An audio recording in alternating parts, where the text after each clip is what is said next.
Okay, we're going to continue talking about gravitational potential energy today. So this is a continuation of the last video, which was about gravity wells. So we're going to talk about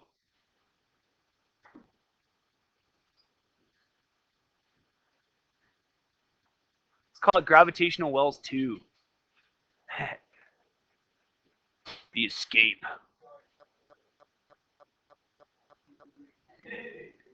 So if you remember, let's just graph out what we kind of ended with yesterday. So we had a little graph that looked kind of like this. This is going to be important here. And let's just fill in the stuff that we need to put in here. Okay, so we have right here. So on the y-axis, we have distance. Okay, so distance going away from Earth. Okay, and on this side we have gravitational potential energy. We have EG. Okay, and we define this level as 0. Okay, and then just add a couple things in here to try to make this make more sense. We'll put our planet here. All right, and we're saying we get away from Earth by going this way.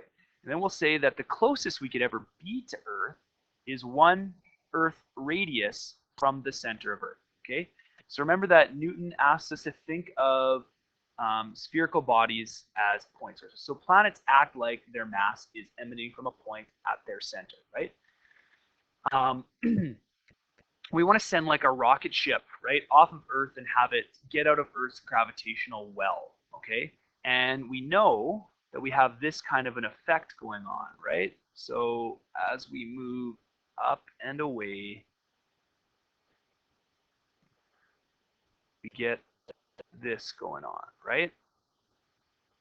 Now what's going on here is a couple of things. If you remember, as we move away, we follow Newton's law of universal gravitation.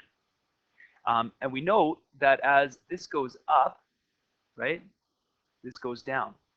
And if we ever are able to get far enough away that we are infinitely away, well then at this point Fg equals 0. So logically, it makes sense to say, okay, when we are infinitely far away from, say, our planet, the gravitational potential energy at that point would be 0. So 0 ends up on this line, okay?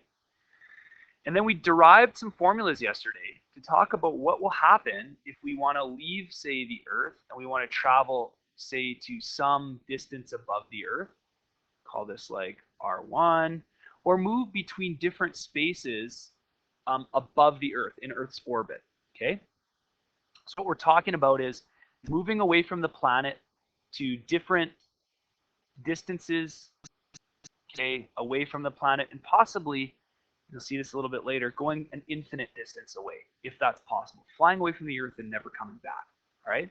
So to get away from Earth, right, we have to get out of Earth's gravitational well. And there's more information on that in the last video about what we mean when we say escape from Earth's gravitational well. Okay, so maybe we want to get from the surface of Earth up to some height above the planet, right? I don't like that. It's not a straight line. It bothers me. Let's fix it. So we want to go from here to here. All right, so what we can do is we can use the formula that we derived yesterday. We'll look at how to use it to get up out of Earth's gravitational well. So we can define these positions then, and we derived a formula for this last class. We sort of derived it. We partially derived it. You need some calculus in order to get it, but it works like this. It says that the absolute value, like that, it says that the absolute value for gravitational potential energy at any radius above Earth is found as this. Eg equals negative, right? It's negative because we're always below 0, because at infinity we have 0 gravitational energy. The Earth can't pull us back because it can't reach us. Gm, that's the m of the planet, times m, that's the mass of the object that we want to have escape all over r. Okay, and then the Eg at the surface is negative g, mass of the planet, mass of the object, all over r, but now it's radius of Earth. This would be radius 1. So we want to move away from Earth.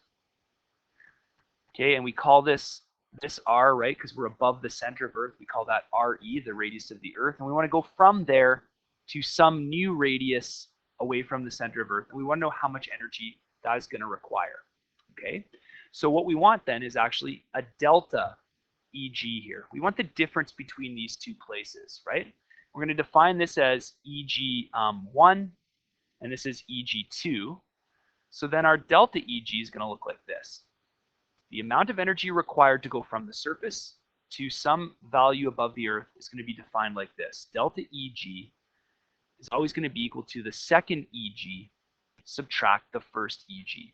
This will leave us with a positive value. Even though these are negative, since we're talking about relative energies, we're going to end up with positive values at the end of it, right? So let's just actually sort out what this formula is going to look like if we're done. If we figure it out. So the amount of energy required then, the amount of gravitational energy to go from there to there, is EG2. So that's this, negative GM, mass of the planet. It doesn't have to be Earth. We're using Earth as an example. It could be, any other planet. Divided by R1, subtract negative GMEM over the radius of the Earth. Okay, so we've created this little formula here that will tell us how much energy is required to move up some distance above the bottom of Earth's gravitational well. Okay, we say we're moving up out of the gravitational well. And just note here, right, the farther we are up out of the well, okay, the less energy it takes to, say, add more radius. Okay, so the farther we go, the less energy it requires to continue going. And we talked about that last time, but you can see it like right here. It takes a big, long, gigantic pile of energy to get up to R1. But if we wanted to like get doubly far, we really only need a tiny bit more energy on top, right? Much less than we needed to get there to begin with, okay? And that's because of the inverse square relationship between force and distance. So should we put in some values? Let's try it. And let's do some imagining here. Imagine.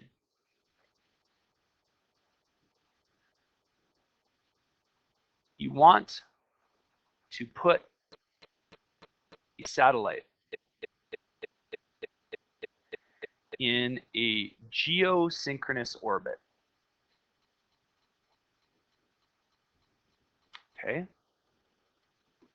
You build a rocket.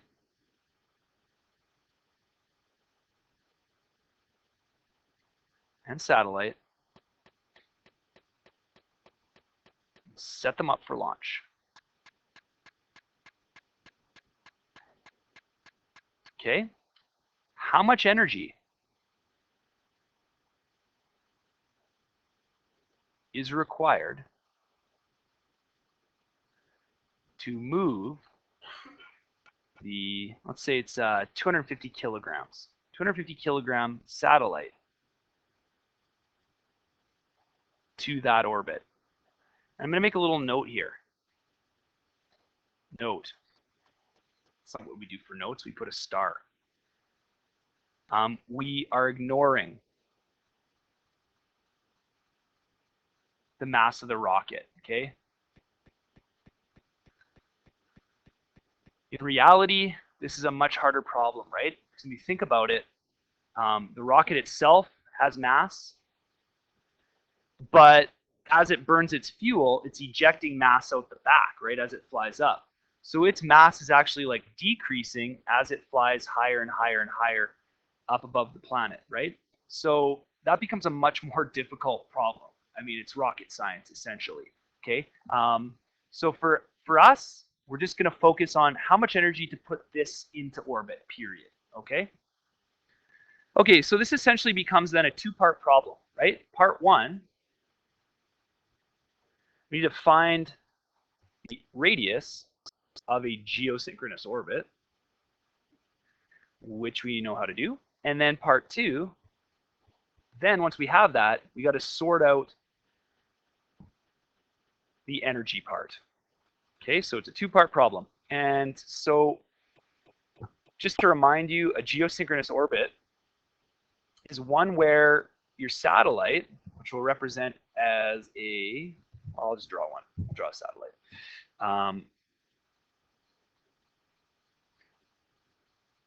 Okay, so this might be like a communications satellite or something. And you want it to stay above the same spot on Earth at all times so that people can aim their dishes at it and, you know, get the signal. Okay, so it stays geosynchronous. So in order to do that, you need to realize that the Earth spins once every 24 hours. So the orbital speed of this must be exactly that. It must be a 24-hour orbital period here. Okay, so the first thing we got to do is we got to work in seconds, right? The value that we have for G, Newton's universal gravitational constant, requires seconds as an input. It's a metric value, and it's in the MKS system. So the one that we use requires not hours, but seconds.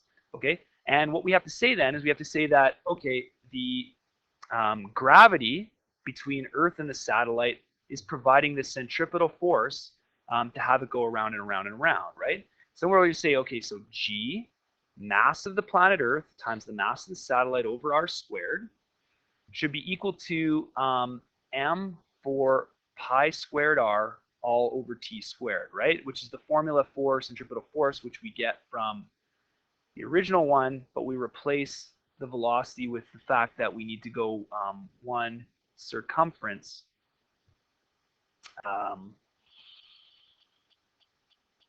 divided by the period to get velocity. Okay, so we pulled that formula out of there. So we see then that the mass of the satellite becomes irrelevant, at least for this part. Okay, and we want to figure out the radius here. Okay, so we want to solve for that radius right there. So let's just see if we can do some. Okay, so we get an r cubed here. We're going to divide that off and multiply with this. So I think we get this. We should get the cubed root of G, mass of the Earth, t squared all over 4 pi squared, and we got to cube root that. Is that right? Just double check. Move that there, move that there, divide that there. Okay, perfect. Okay, so I'm just going to ask for some values. So r is going to be equal to the cubed root of, what's a value for G? Units.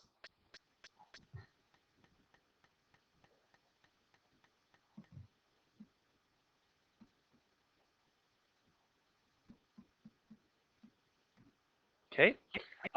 Then I need the mass of the Earth.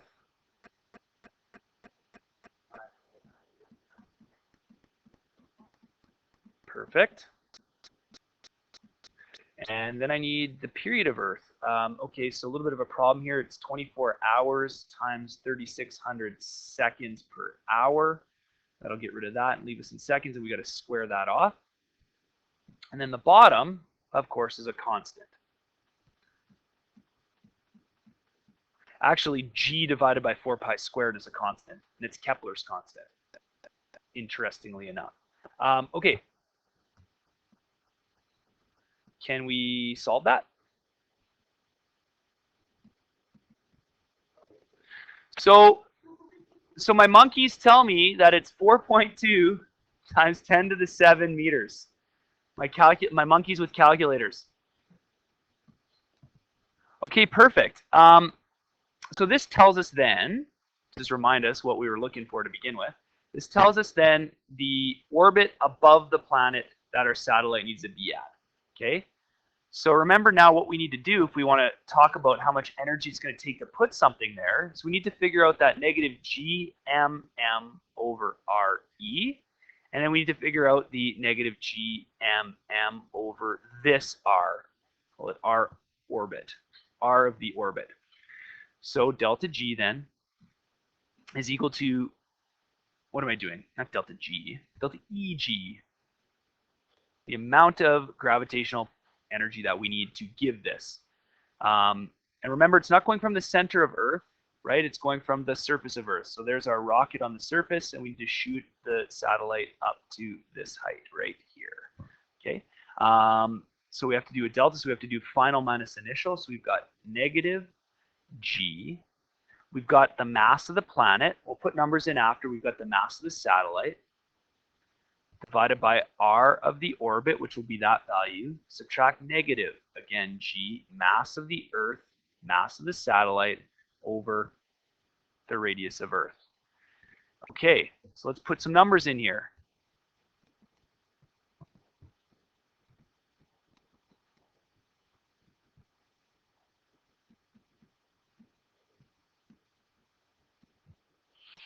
Okay, so we've got that. Mass of the Earth, 5.98 times 10 to the 27, I think, kilograms.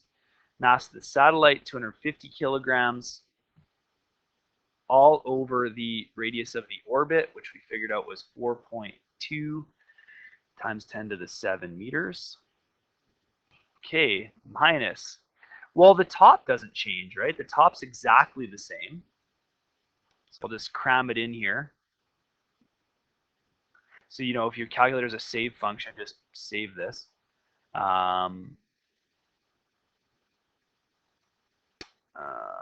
are we doing? Right, this. So I can't fit it all. It's too big, but it's the top same. What did I do wrong? What, the mass of Earth? Is it to the 24? Oh, whoops. Sorry about that. What's to the 27, the weight of the sun? Oh, okay, well, whatever. Divided by the radius of Earth. So what's the radius of the planet Earth? 6,000 kilometers, right? So about, is it 6.4? About that? It's about 6.4, about 6,400 kilometers, right? So that should be good. So we want it in meters, so we got to go to the million. Okay, and now it's just a mathematical exercise, right? And the answer we should get, of course, is going to be in joules. The change in gravitational energy from going from the Earth to a geosynchronous orbit is blank energy for a 250 kilogram object. Okay, so if you work out the math, right, you'll see that the top stays the same. This ends up being a larger negative number, so it's actually less, right? So you end up with a positive value at the end, right, after you calculate this all out, of 1.32 times 10 to the 10 joules, which is 13.2 gigajoules. Big, big, huge, gigantic number, okay? It takes a lot of energy to escape, or get, not even escape, just get up above the Earth to this height.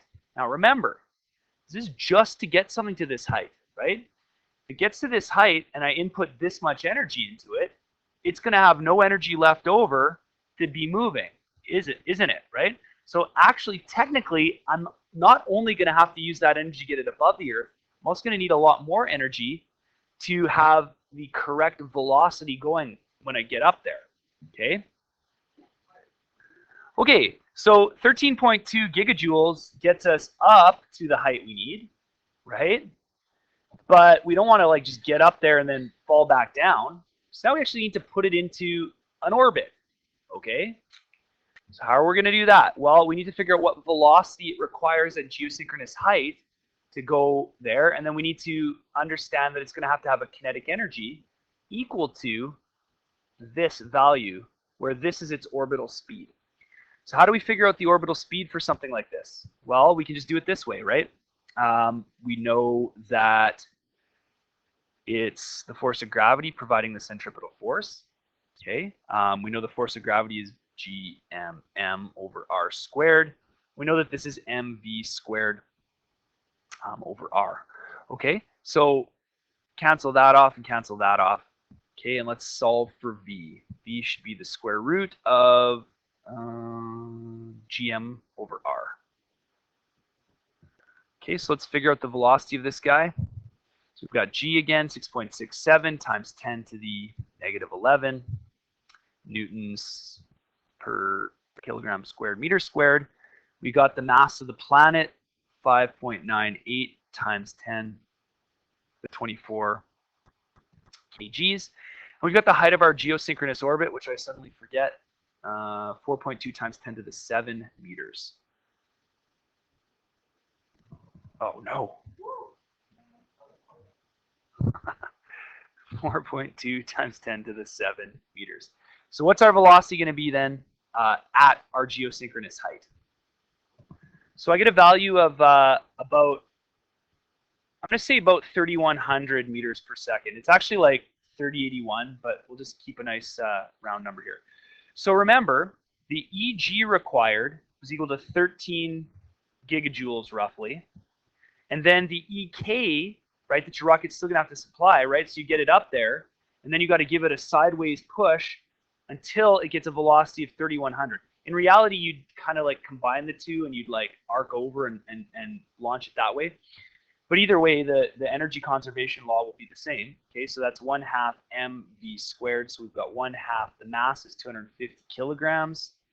And we got to be going 3,100 meters per second squared. What do you think is going to be higher, the EG or the EK? So we get roughly 1.2 times 10 to the 9. It's pretty similar value, actually, right? Oh, no, sorry. That's not correct. My mistake. It's 1.2 gigajoules, so 1 order of magnitude less. Okay, so you have to add both of these together. So you get a total of about 14.2 gigajoules worth of energy to get your satellite up into the that geosynchronous orbit if it weighs 250 kgs. It's pretty heavy. It's slightly over 500 pounds. All right, let's think about another possibility that you can do with this kind of math. What if it's in the future and instead of using a rocket, you want to like use some sort of like gun, say a space gun, some kind of like magnetic super gun. You want to use it to shoot objects from Earth's surface up into orbit. Okay? So what you can do is you can say, okay, if that's what we want to do, we want to get something up into an orbit above the Earth, or want to get it to shoot up to, say, some specific height. What velocity does it need to have in order to shoot it up to that height? Now, we're not actually, I don't think, going to launch it into orbit. We're just going to shoot it up to a certain specific height. Well, what we would say then is we would say that the change in gravitational potential energy has to be provided by the EK out the muzzle of your gun, assuming you're shooting something straight up, right? So we can then figure out, well, what velocity gives us what height? Now that's easy to do close to the surface of Earth, but if you want to shoot it like big, like orbital type distances, you need to use this kind of math. So we would say then that EK at the surface of Earth, right, if we want to shoot something into space or shoot it up, okay, that EK has to provide that delta EG. So then we just pull this formula out of there. We say, well, 1/2 mv squared is equal to negative gm m over r, and that is r in the orbital height. Subtract negative gm m over the radius of Earth. Now we can actually get rid of m's. They go away. Okay. And I guess we can multiply everything by 2. Let's see that v squared is equal to negative 2 gm over r naught. Minus minus, could we just say plus g2 gm over re? And we can root that out.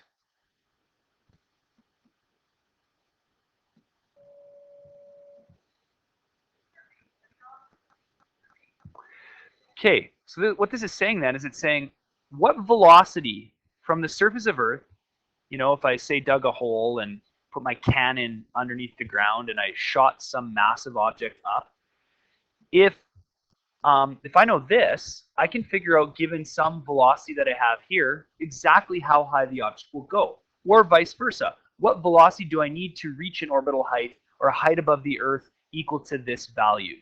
Okay, so that's what that'll do for you.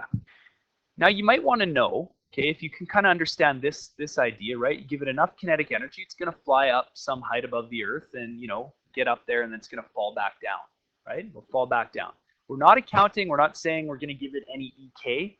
If you want to put it into orbit, you can. You just add your EK that you need onto the end, right? If you want to have it have some velocity when it gets up there, you can tack that on, right? That's not a problem. We kind of understand how to do that. And actually the M would be gone, right? Because it's added on there. So we have that. Don't worry too much about that, though. That. Don't want to confuse anyone, but you could tack it on if you wanted.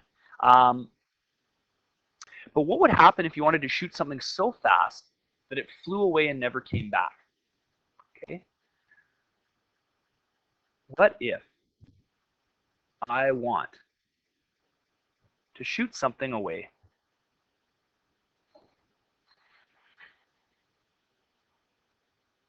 and have it never come back?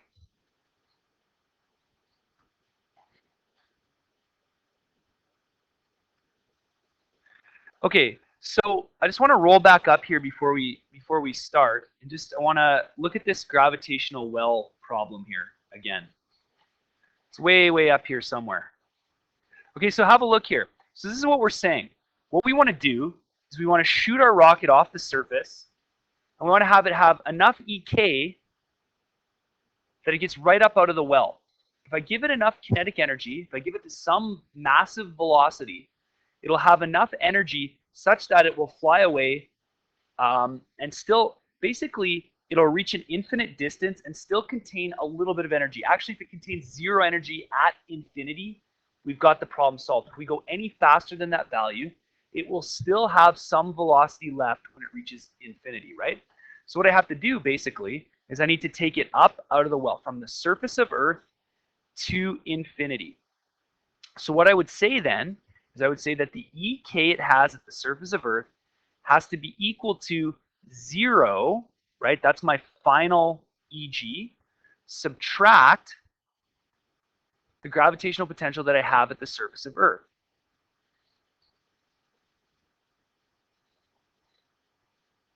Okay, so 0 minus negative, well, this just turns into positive, right?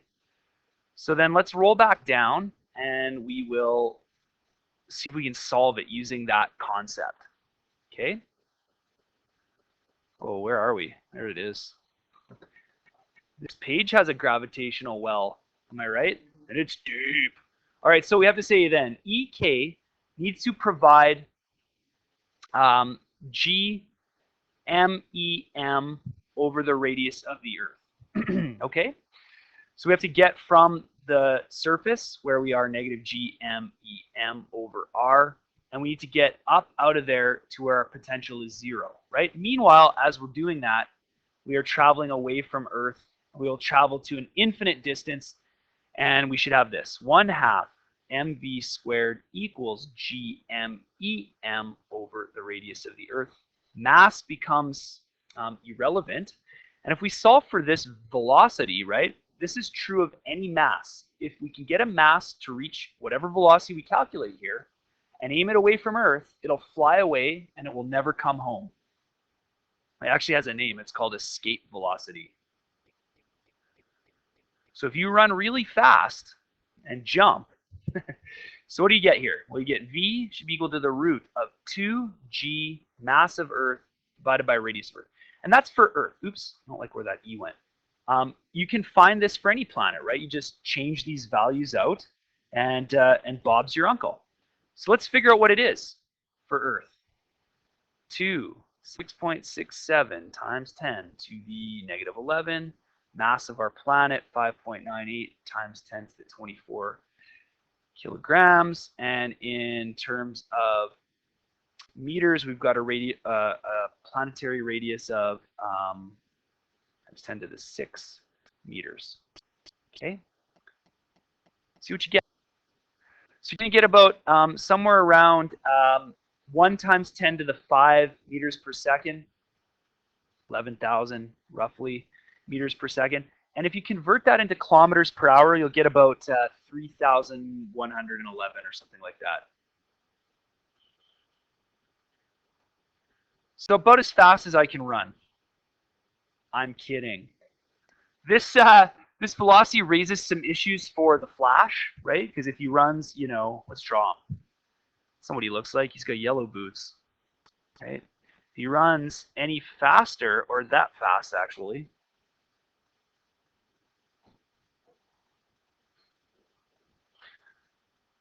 look at this. This is what the Flash looks like.